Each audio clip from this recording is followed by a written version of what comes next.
Bismillahirrahmanirrahim. Assalamualaikum warahmatullahi wabarakatuh. Innal hamdalillah nahmaduhu wa nasta'inuhu wa nastaghfiruh. Wa na'udzu billahi min sururi anfusina wa min sayyiati a'malina. Man yahdihillahu fala mudilla lahu wa may yudlil fala hadiya lahu. Wa asyhadu an la ilaha illallah wahdahu la syarika lahu. Lahul mulku wa lahul hamdu wa huwa ala kulli syai'in qadir. Wa asyhadu anna Muhammadan abduhu wa rasuluhu wa habibuhu wa khaliluhu salawatu rabbi wa salamuhu alaihi wa ala alihi wa ashabihi wa man ihtada bihudahu ila yaumiddin yauma la yanfa'u malun wala banun illa man atallaha biqalbin salim. Jemaah yang semoga dirahmati oleh Allah Tabaraka wa Ta'ala, kaum muslimin dan muslimat yang semoga dirahmati oleh Allah Rabbul Alamin. Kita bersyukur kepada Allah Jalla Jalaluh atas limpahan berkah yang diberikan oleh Allah Tabaraka wa Ta'ala kepada kita jemaah. Kemudian selawat beriring salam kita ucapkan kepada Nabi kita Muhammad bin Abdullah sallallahu alaihi wasallam. Allahumma salli wa sallim wa zid wa barik wa an'im ala sayyidina wa maulana Muhammad bin Abdullah sallallahu alaihi wasallam. Ya Allah, semoga selawat beriring salammu, tambahan berkah dan nikmatmu senantiasa tercurahkan kepada hamba kekasihmu ya Allah, kekasih kami ya Allah, junjungan kami ya Allah, Muhammad bin Abdullah sallallahu alaihi wasallam.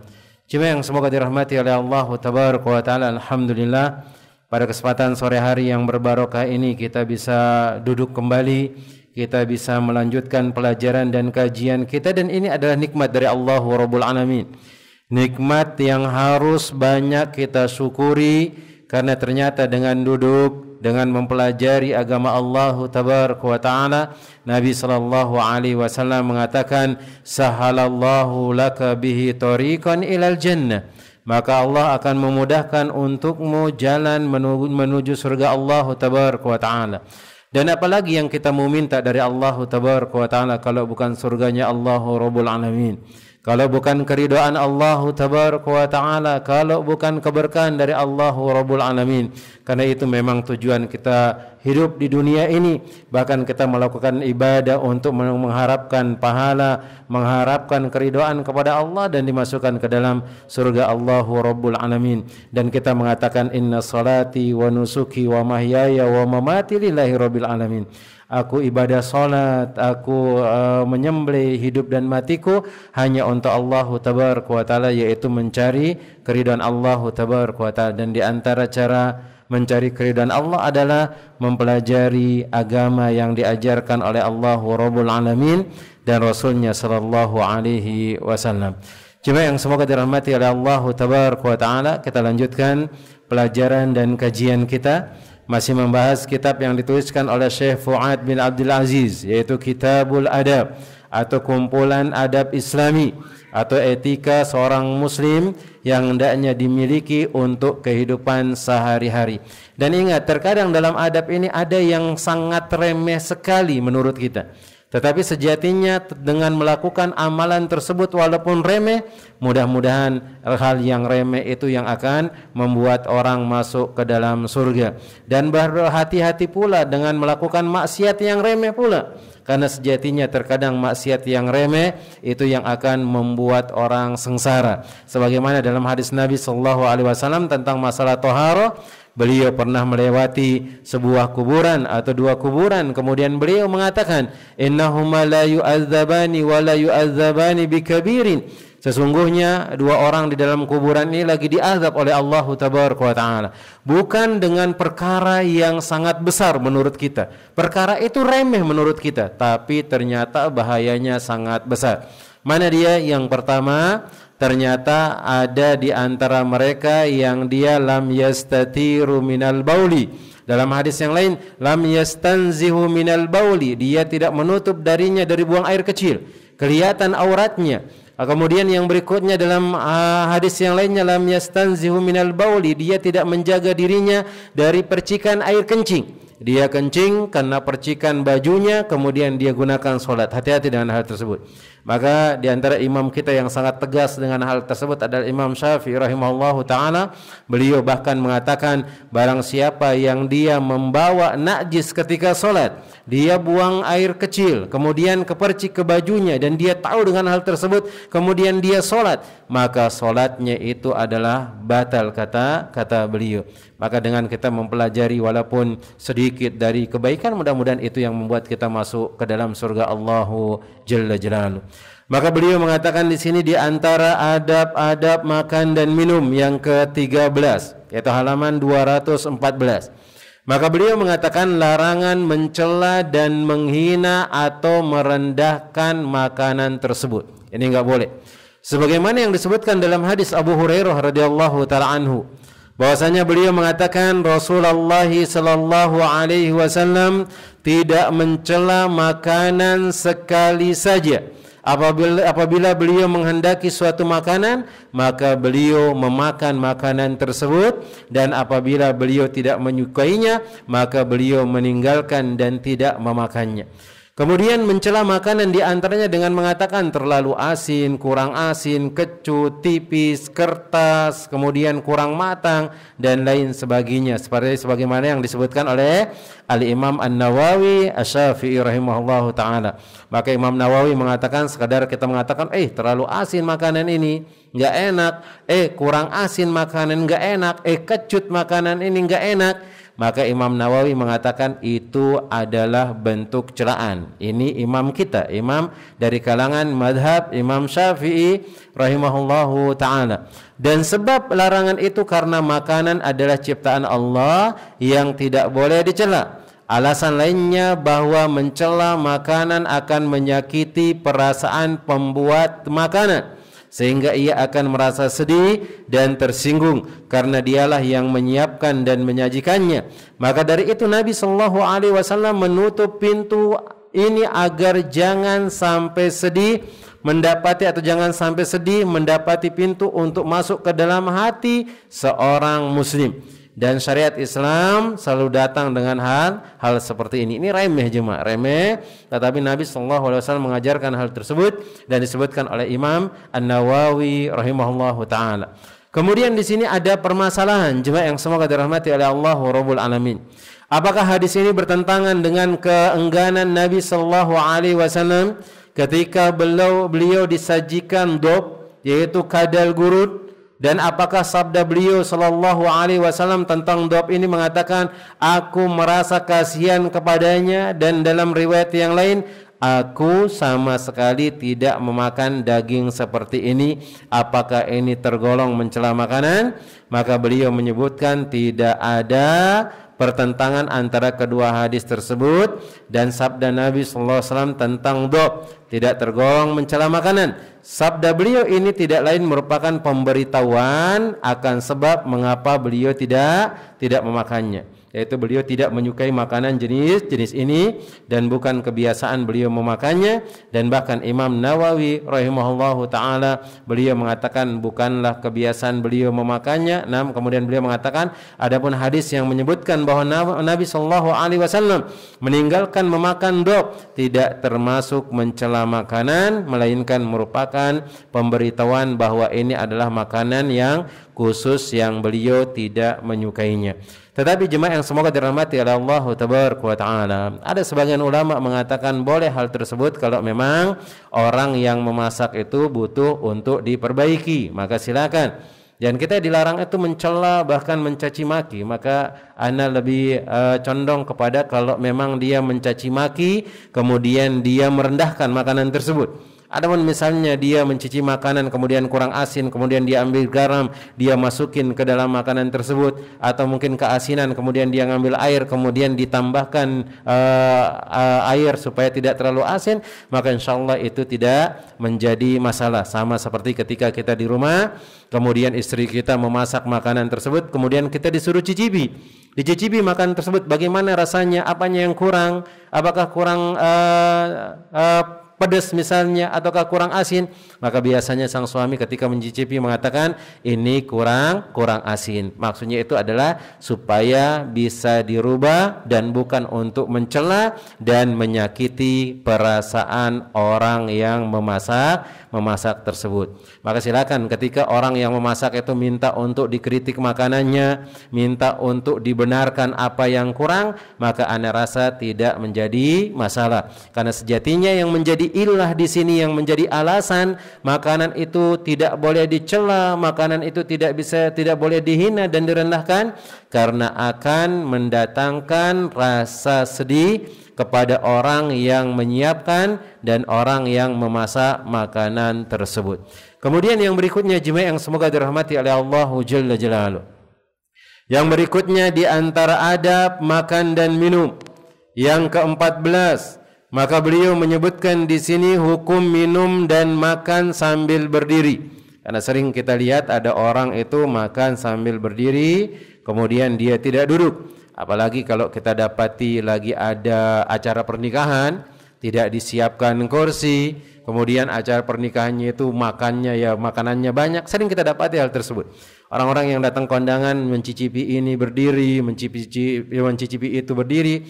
Tapi biasanya kalau orang yang dia memegang adab di antara adab makan tersebut, maka walaupun dia duduk di lantai, maka itu tidak jadi masalah. Sekarang apa hukumnya berdiri makan dan minum?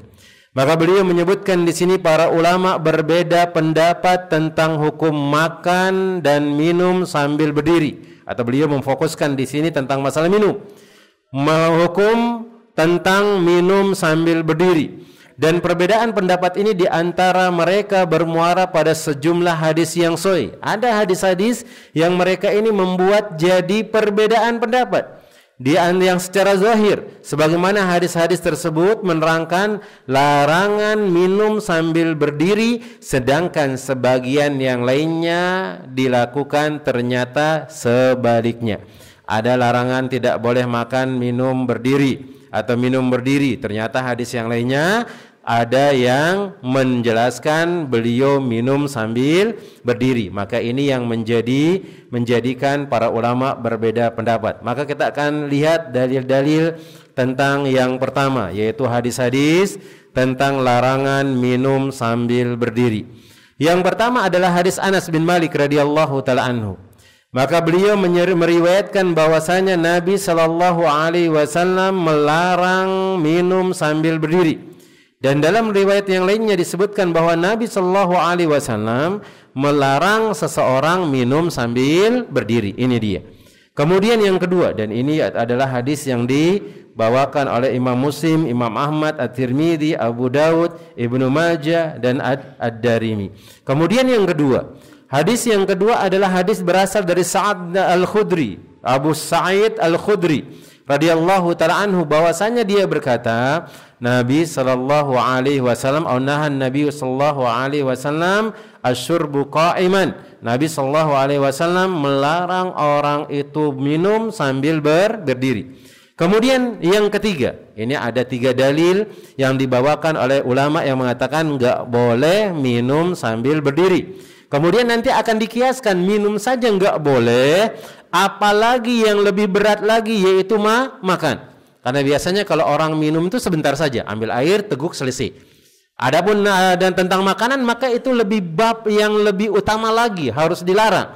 Karena akan memakan itu bukan hanya sekedar sebentar, lama dia makan. Nah, maka disebutkan ada dalil-dalil yang melarang hal tersebut. Yang ketiga, dalil yang berasal dari Abu Hurairah radhiyallahu taala anhu, dia berkata Rasulullah sallallahu alaihi wasallam bersabda, la yashrabanna ahadun minkum qa'iman. Maka tidak boleh salah seorang di antara kalian, atau janganlah sekali-kali, berarti hukumnya adalah haram. Larangan ini dalam kaidah fikih yaitu an-nahyu lit-tahrim. Larangan ini adalah haram hukumnya. Jangan sekali-kali, haram bagi kalian untuk makan sambil berdiri. Faman nasya falyastaki. Maka barang siapa yang dia makan dan minum sambil berdiri, kemudian dia ingat, dia lupa, kemudian dia ingat, hendaknya dia memuntahkan makanan tersebut. Dan hadis ini diriwayatkan oleh Imam Muslim, kemudian Imam Ahmad, kemudian tanpa lafaz hendaknya ia memuntahkan. Ini dalam lafaz yang lainnya. Yang lainnya disebutkan hendaknya memuntahkan. Nah, ini hadis yang menunjukkan tentang larangan minum sambil berdiri. Kemudian yang berikutnya, ulama yang membolehkan mana makan atau minum itu sambil berdiri ada dalilnya. Di antaranya ada dari Ibnu Abbas radhiyallahu taala anhuma. Ia mengatakan, aku menuangkan Nabi sallallahu alaihi wasallam yaitu dari air Zam-Zam, lalu beliau meminum sambil berdiri. Ini ketika beliau sallallahu alaihi wasallam lagi haji. Kemudian dituangkan oleh sahabat yang mulia di sini Ibnu Abbas, beliau menuangkan kepada Nabi SAW, kemudian beliau minum sambil berdiri air Zam-Zam tersebut. Ketika beliau mengerjakan haji dan umroh, beliau minum sambil berdiri. Ini dalil yang pertama. Kemudian dalil yang kedua ada dari An-Nazal.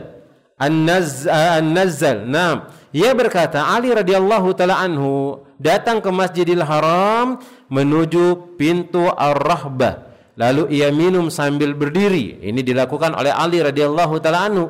Ia berkata, sesungguhnya beberapa orang tidak menyukai jika salah seorang dari mereka minum sambil berdiri. Dan sesungguhnya aku melihat Nabi sallallahu alaihi wasallam melakukannya sebagaimana kalian telah melihatku melakukan hal tersebut. Maka Ali ini mencontoh sifat Nabi sallallahu alaihi wasallam, dan ini di antara keutamaan para sahabat.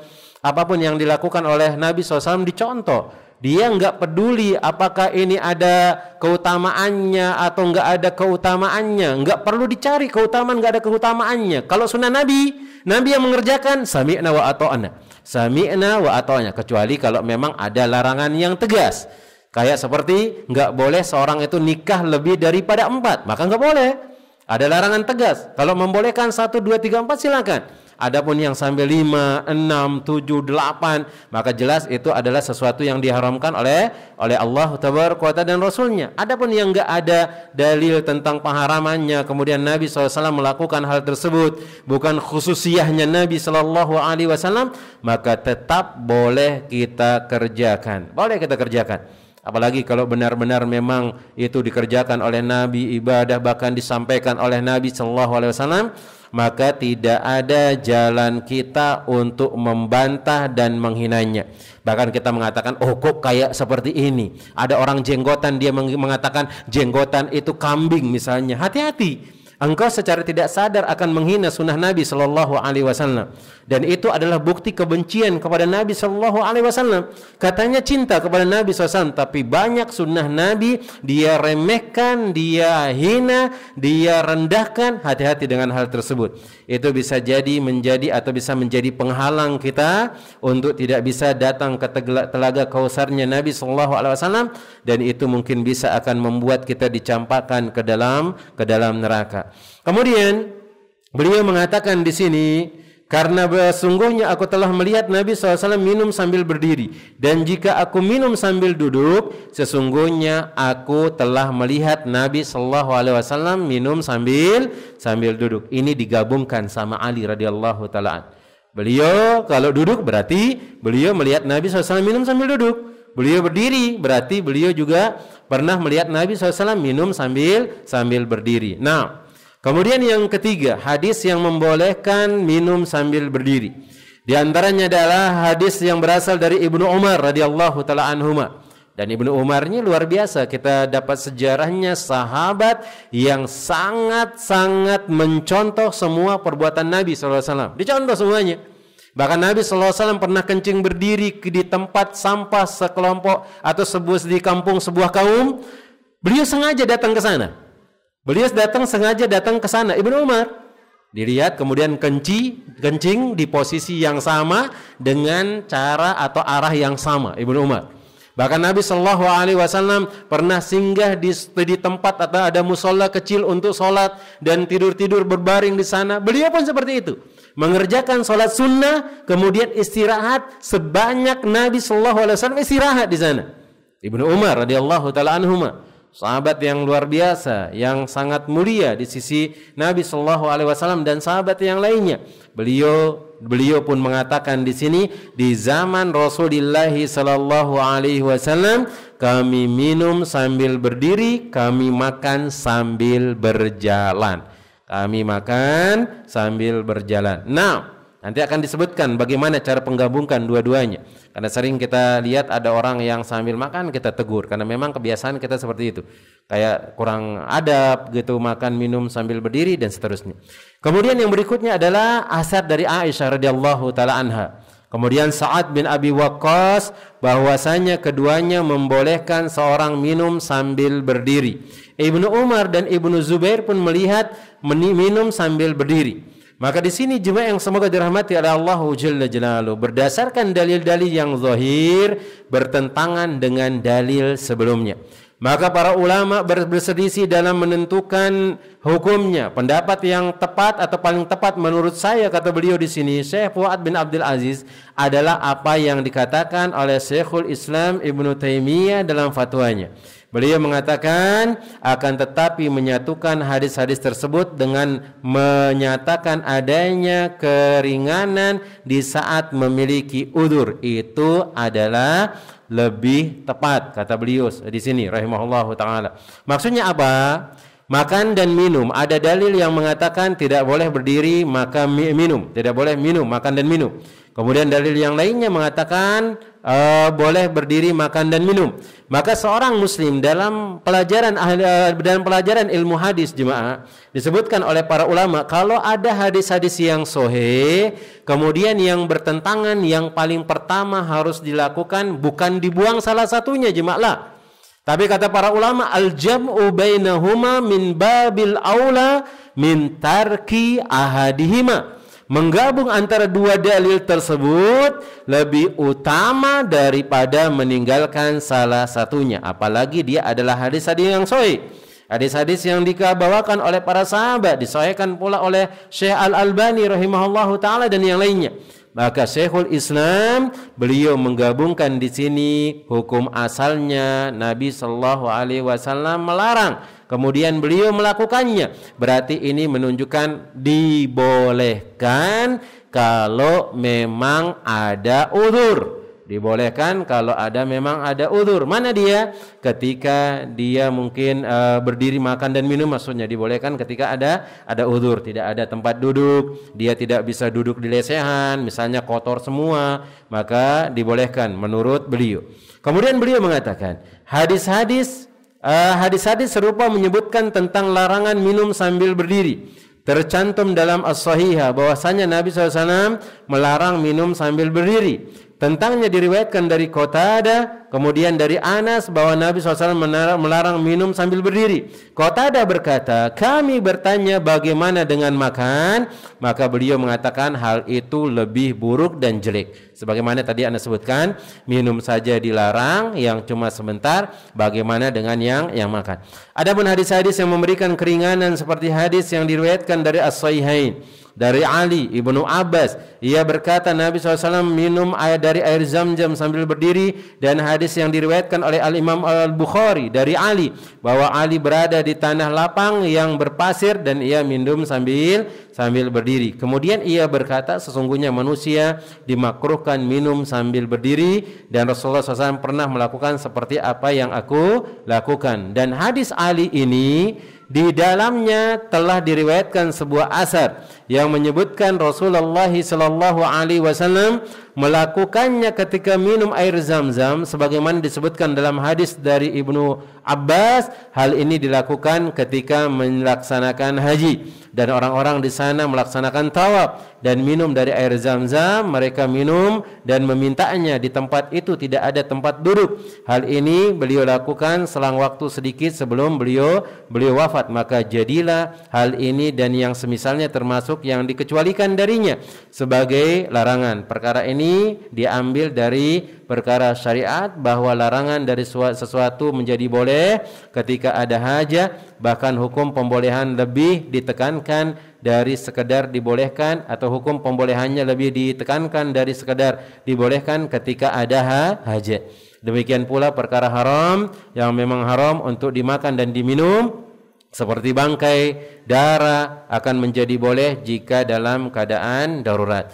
Tapi orang yang membolehkan di sini pun membantah hal ini, maka beliau mengatakan kalau memang karena manusia itu banyak, sebenarnya Nabi SAW sangat mudah sekali untuk memerintahkan orang-orang itu untuk minggir dari tempat tawaf tersebut, tapi nanti akan membuat misalnya kesusahan orang yang lain dan seterusnya. Maka di sini pendapat yang tepat untuk menggabung keduanya, maka hukum asalnya adalah kita makan dan minum sambil duduk. Kecuali kalau memang ada hajah sebagaimana yang disebutkan oleh Syekhul Islam Ibnu Taimiyah rahimahullahu taala. Nah, kalau ada memang orang membutuhkan untuk makan minum dengan berdiri, maka silahkan. Tetapi kalau dia memungkinkan untuk bisa duduk, maka jelas itu lebih utama. Wallahu ta'ala alam bissawab. Kemudian yang berikutnya juga yang semoga dirahmati oleh Allah tabaraka wa ta'ala, yang ke-15. Di antara adab makan dan minum yang diajarkan oleh Nabi sallallahu alaihi wasallam, dimakruhkan bernafas dalam bejana dan meniup ke dalamnya. Bernafas dalam bejana. Dia lagi neguk pakai gelas, dia bernapas ketika minum tersebut. Dia bernapas ketika minum tersebut. Atau mungkin dia meniup makanan yang panas. Maka ini dimakruhkan hukumnya. Walaupun enggak menjadi haram, maka dimakruhkan. Kan Ustaz sekadar makruh, Ustaz. Maka kita katakan kepada mereka, apa hukumnya makruh? Hukumnya makruh itu adalah dibenci oleh Nabi sallallahu alaihi wasallam, dibenci oleh Allah tabaraka wa taala. Kenapa kok kita yang memiliki akal yang sempurna terkadang meremehkan hal tersebut? Apa katanya? Kan hanya sekedar makruh, Ustaz, bukan hukumnya haram. Maka dia enggak tahu makruh itu kok artinya adalah dibenci. Katanya cinta kepada Nabi sallallahu alaihi wasallam.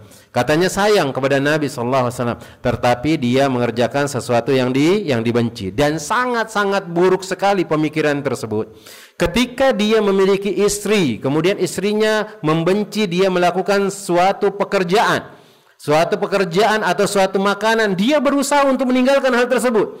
Tetapi kenapa yang memberikan dia hidayah, yang menunjukkan dia petunjuk, yaitu Allah Rabbul Alamin, dan dari perantara Nabi sallallahu alaihi wasallam, dia lebih merasa nyaman melakukan hal itu. Karena kita tahu banyak tuh hukum-hukumnya makruh hukumnya. Oh ini hukumnya makruh, oh ini hukumnya makruh, tapi banyak dikerjakan. Apa katanya? Kan hanya sekedar makruh, Ustaz, bukan haram. Maka kita katakan makruh itu apa sih maksudnya? Dibenci. Toh kenapa kita mengatakan atau melakukan sesuatu yang makruh sedangkan itu dibenci oleh Nabi sallallahu alaihi wasallam? Berarti cinta kita kepada Nabi selama ini adalah cinta yang palsu. Cinta yang dusta. Kita enggak sungguh-sungguh mencintai Nabi sallallahu alaihi wasallam. Maka berhati-hati dengan hal tersebut. Jemaah yang semoga dirahmati oleh Allah tabaraka wa taala. Maka di sini beliau mengatakan di antara adab atau termasuk adab-adab ketika minum adalah seorang yang minum sebaiknya tidak bernafas dalam bejana dan tidak pula meniupnya. Hadis-hadis yang sahih telah menerangkan hal tersebut. Di antaranya adalah sabda Nabi sallallahu alaihi wasallam, diriwayatkan dari Abu Qatadah radhiyallahu taala anhu, beliau bersabda, "Idza syariba ahadukum fala yatanaffas fil ina." Maka barang siapa di antara kalian, kata Nabi sallallahu alaihi wasallam, yang kalian itu minum, jangan dia bernafas di bejana. Jangan dia bernafas di bejana. Dan di antaranya adalah hadis yang berasal dari Ibnu Abbas, bahwasanya Nabi sallallahu alaihi wasallam melarang seorang bernafas dalam bejana dan meniupnya. Larangan bernafas dalam bejana ini termasuk salah satu adab yang mana jika dilakukan dikhawatirkan akan mengotorinya dan menjadikan berbau busuk serta terjatuhnya sesuatu dari mulut dan hidung ke bejana, kemudian dan sejenisnya. Bahkan pernah Anda dengar di antara hal yang dilarang hal ini, kata bagian kesehatan, mungkin kedokteran atau yang lainnya yang pernah Anda pelajari, orang kalau meniup makanan yang panas itu kan yang udara yang keluar dari nafas kita itu kan karbon, jemaah, karbon dioksida. Nah, seperti itu. Kemudian kalau ditiupkan ke makanan maka akan menempel. Dan itu karena adalah zat yang harus dibuang. Ternyata menempel di makanan, kita makan lagi. Dan itu diantaranya juga zat yang berbahaya untuk dimasukkan lagi ke dalam tubuh, dan itu yang disebutkan wallahu taala alam bisawab. Dan sejenisnya demikian yang dikatakan oleh Al-Imam An-Nawawi Asy-Syafi'i rahimahullahu taala. Adapun meniup minuman, maka akan tembus dari mulut orang yang meniup itu bau yang akan terhembus dari mulut orang yang meniup bau tidak sedap yang akan memuakkan atau membuat orang muntah. Terlebih lagi jika orang yang minumnya banyak dan bergantian, maka nafas orang-orang yang minum itu akan tercampur aduk. Oleh karena itu Nabi sallallahu alaihi wasallam menggabungkan antara larangan bernafas dalam bejana dengan meniupnya, demikian yang disebutkan oleh Al-Imam Ibnul Qayyim rahimahullahu ta'ala. Kemudian yang ke-16, jemaah yang semoga dirahmati oleh Allah tabaraka wa ta'ala, disunahkan mengambil nafas sebanyak 3 kali setiap satu tegukan ketika minum di luar bejana gelas, dan boleh minum dengan sekali teguk. Disunahkan ini. Misalnya kayak seperti aqua gelas misalnya, atau mungkin yang gelas-gelasan lah, yang gelas. Maka itu buat dia jadi 3 kali. Minum, kemudian diambil dulu sekali, kemudian dilepas, dia minum, kemudian minum lagi, silakan, kemudian 3 kali. Ini disunahkan. Tapi boleh sekali teguk. Ada orang 1 gelas sekali teguk jemaah. Maka ini enggak jadi masalah. Itu juga dibolehkan. Apakah ada dalilnya hal tersebut? Ada jemaah. Disebutkan dari Anas bin Malik radhiyallahu taala anhu. Ia berkata Rasulullah SAW biasanya mengambil nafas sebanyak 3 kali ketika minum. Ini di setiap kali tegukan beliau. 1 gelas beliau meminum 3 kali, dibuat jadi 3 kali. Minum sekali, dilepas, beliau minum, kemudian bernafas, kemudian minum kedua kali dan ketiga kali. Ini boleh. Kemudian dan beliau bersabda, sesungguhnya ini akan lebih menghilangkan rasa dahaga, lebih bebas dan lebih bermanfaat. Anas berkata, maka aku mengambil nafas 3 kali setiap tegukan ketika minum. Coba dipraktikkan nanti jemaah yang semoga dirahmati oleh Allah tabaraka wa taala, mana yang lebih memuaskan, minum sekali teguk atau 3 kali teguk. Dan Anda dapati 3 kali teguk itu lebih memuaskan dan juga lebih mengenyangkan kayaknya. Atau ada orang 1 botol, kalau dia minum gluk-gluk langsung habis 1, itu biasa-biasa saja. Tapi kalau dia minum sekali, kemudian ditelan, sekali, kemudian dia telan, sekali, kemudian ditelan, itu berarti menikmati. Dan itu yang diajarkan oleh Nabi SAW. Dua-duanya boleh, tapi disunahkan yang 3 kali. Maka ketika kita mengerjakan hal tersebut, kita dapat pahala. Yang dimaksud dengan mengambil nafas ketika minum sebanyak 3 kali adalah dengan menjauhkan bejana air dari mulut orang yang minum. Lalu ia mengambil nafas, karena mengambil nafas di dalam bejana merupakan sesuatu yang dilarang.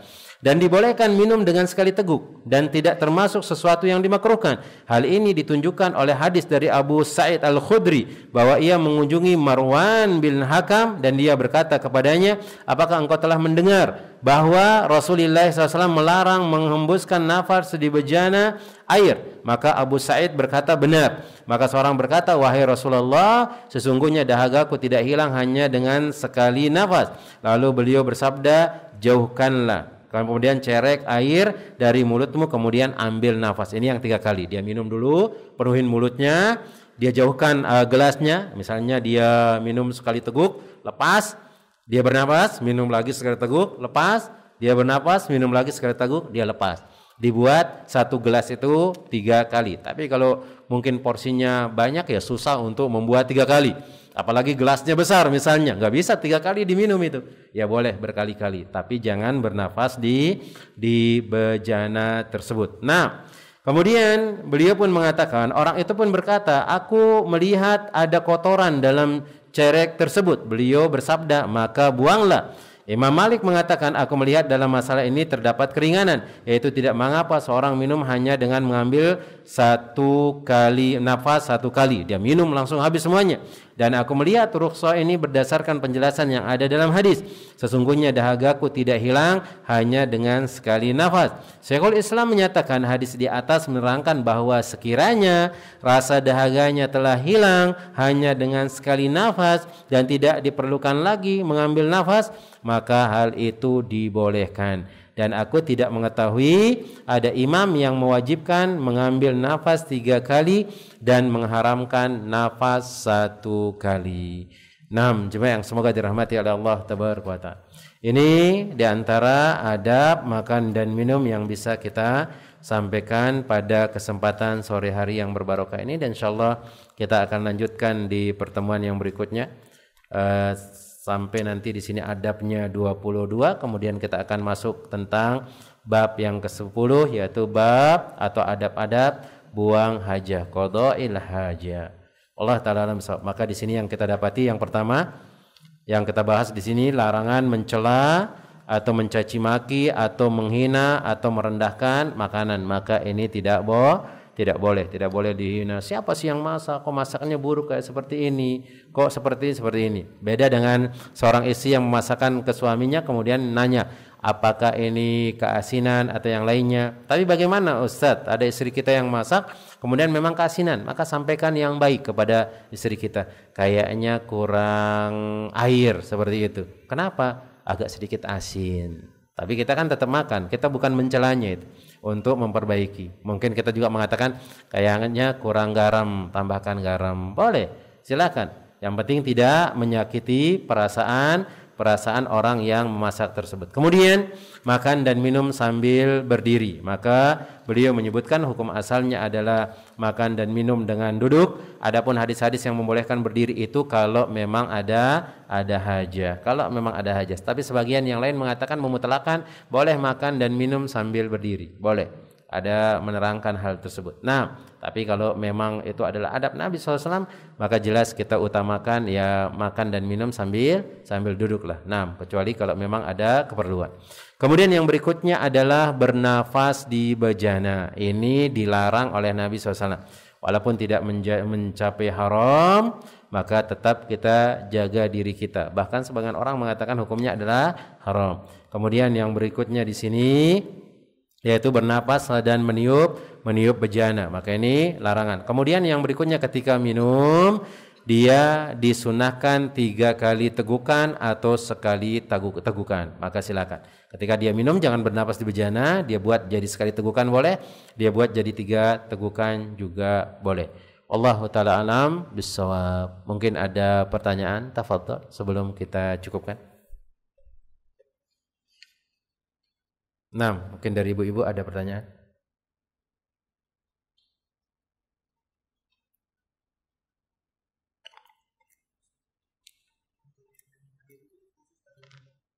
Nah,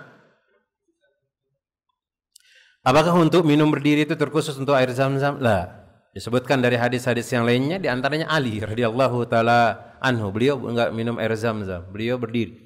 Beliau berdiri minum dan dia mengatakan bahwasanya Nabi SAW pernah minum sambil berdiri. Enggak dikhususkan semua, mau dia air putih dan yang lainnya maka. Nah, semuanya.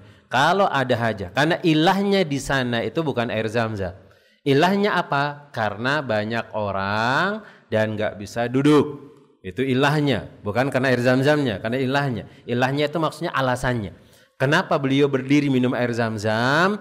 Karena Nabi SAW nggak bisa duduk. Seandainya diberikan air susu pun beliau akan minum dalam posisi berdiri. Nah seperti itu. Kayaknya di sebagian orang mengatakan hukum minum air zam-zam itu dengan berdiri katanya, seperti itu. Mengambil dari dalil ini. Tapi kita katakan ilahnya bukan air zam-zam jemaah. Ilahnya itu adalah beliau tidak bisa duduk, kemudian beliau berdiri. Dan disebutkan oleh sahabat. Beliau tidak bisa duduk itu karena jemaah lagi rame tawaf. Sedangkan beliau itu tidak bisa duduk. Nah, Allah taala alam bisawab. Maka ini secara umum mau air zam-zam dan yang lainnya. Nah, ada yang lain? Fadhal. Wallahu taala alam. Ibu ada pertanyaan, Bu?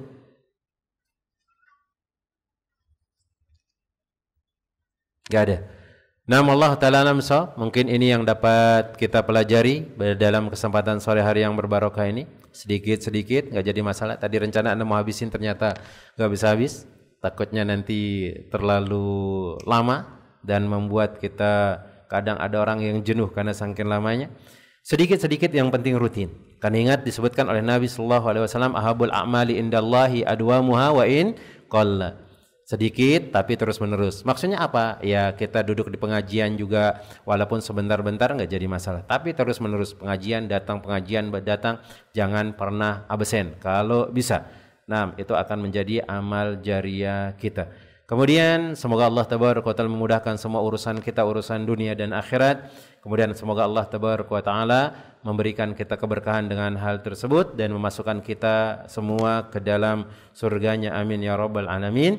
Kita cukupkan dengan doa kafaratul majlis. Subhanakallahumma wa bihamdika asyhadu an la ilaha illa anta astaghfiruka wa atubu ilaik. Summa assalamu alaikum warahmatullahi wabarakatuh.